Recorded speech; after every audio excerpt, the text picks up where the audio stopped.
وہ میرا دور ہی تھا ایسے کہہ لیں کہ میں نیا نیا یہاں پہ شفٹ ہی ہوا تھا ناروے میں، غالباً یہ 8 کی بات ہے، آئی ڈونٹ نو، مجھے ایگزیکٹلی یاد نہیں ہے۔ اور یہ بڑی مزے کی بات ہے، ریکارڈ کی بات ہے، میں آپ کو یہاں پہ بتا بھی دوں۔ میں صبح صبح اپنے آفس کے لیے نکلا تو 8-1 بجے کا ٹائم ہوگا، میرا آفس اس بلڈنگ کے اتنے دور نہیں ہے۔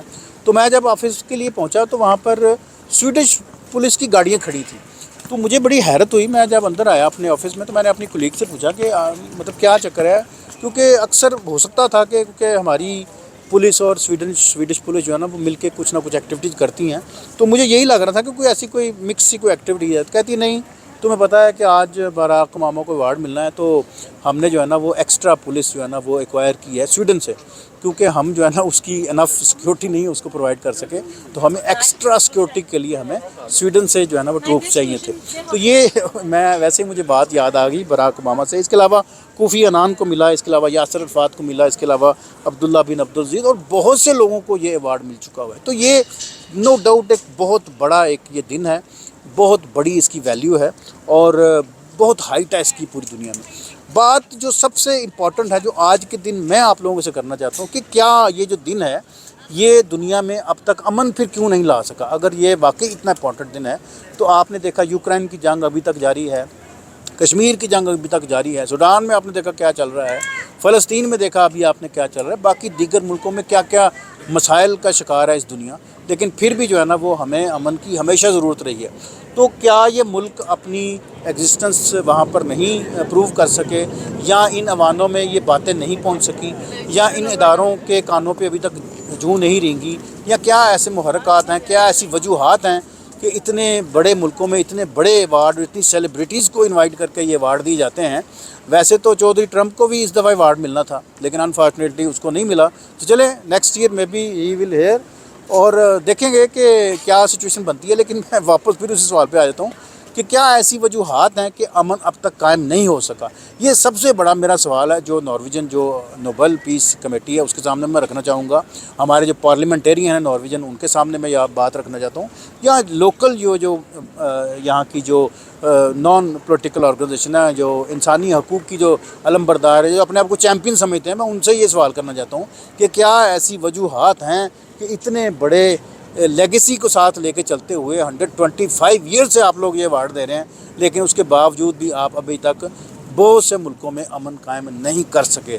تو یہ ہے جی 1 کروڑ کا سوال جو میں نے آپ سے پوچھا ہے، اس کا جواب مجھے نارویجن پولیٹیکل جو یا دیگر جو ادارے ہیں وہ مجھے دیں۔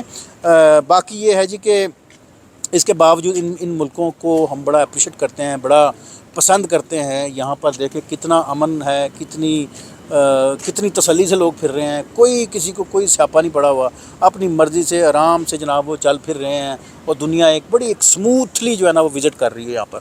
اور اس دن کے مناسبت سے میں بتاؤں کہ اس علاقے میں مثال کے طور پر اگر 25-30 ہوٹل ہیں تو میں آپ کو گارنٹی سے کہہ سکتا ہوں کسی ہوٹل میں آپ کو کمرہ نہیں ملے گا، کسی ریسٹورنٹ میں آپ کو مطلب کھانے کا جگہ نہیں ملے گی، کیونکہ یہ بڑا بزی ایریا ہے۔ وہ اس کی وجوہات ہیں کیونکہ یہ گرینڈ ہوٹل ہے، اور گرینڈ ہوٹل میں آپ کو پتہ ہے کہ لوگ 6 مہینے پہلے کی بکنگ جو ہے نا وہ کر رکھتے ہیں کہ یہاں پر امن کا ایوارڈ جو ہے نا وہ اس کی سیریمنیشن کے بعد جو ہے نا وہ یہاں پر وہ اس کھڑکی میں آ کے وہ اس ایوارڈ کو ریسیو کرتے ہیں۔ میں ابھی جب آ رہا تھا تو یہاں پہ 2-3 مختلف وینزویلا کے گروپس مجھے نظر آئے ہیں، جو کوئی اس کے حق میں نعرے لگا رہا تھا یا کوئی اس کے اگینسٹ نعرے لگا رہا تھا۔ دنیا بھر کے یہاں پر مختلف میڈیا کے لوگ کھڑے تھے، کوئی کیمرہ پکڑ کے، کوئی گاڑی میں کھڑا تھا، کوئی ویلاگ کر رہا تھا، کوئی لکھ رہا تھا، کوئی بول رہا تھا۔ تو یہاں پر ایک جمع غفیر تھا۔ تو اب خیر یہاں پہ وہ سارا سلسلہ جو ختم ہو چکا ہے۔ تو that's the story from my side جی، لائیو فرام اوسلو ناروے۔ میں ہوں شاہد جمیل، چینل کو سبسکرائب کرنا نہ بھولیے گا۔ اور آج کے دن سے، کیونکہ آج 10 دسمبر ہے، دنیا میں امن کا دن ہے، اور اس دن جو ہے نا وہ انسانی حقوق کا دن منایا جاتا ہے، سیلیبریٹ کیا جاتا ہے۔ اور میری دعا ہے کہ اس دن کے حوالے سے ساری دنیا میں امن قائم ہو، پاکستان میں، کشمیر میں، فلسطین میں، سوڈان میں، جس ملکوں میں پرابلمز ہیں، مشکلات ہیں، اللہ پاک سب کو محفوظ رکھے اور سب کو جو ہے نا وہ خوش و خرم رکھے۔ مجھے دیجیے اجازت جی، انشاءاللہ ملتے ہیں جی کسی اور نئے ویلاگ کے ساتھ جی، اور thank you for watching my channel G.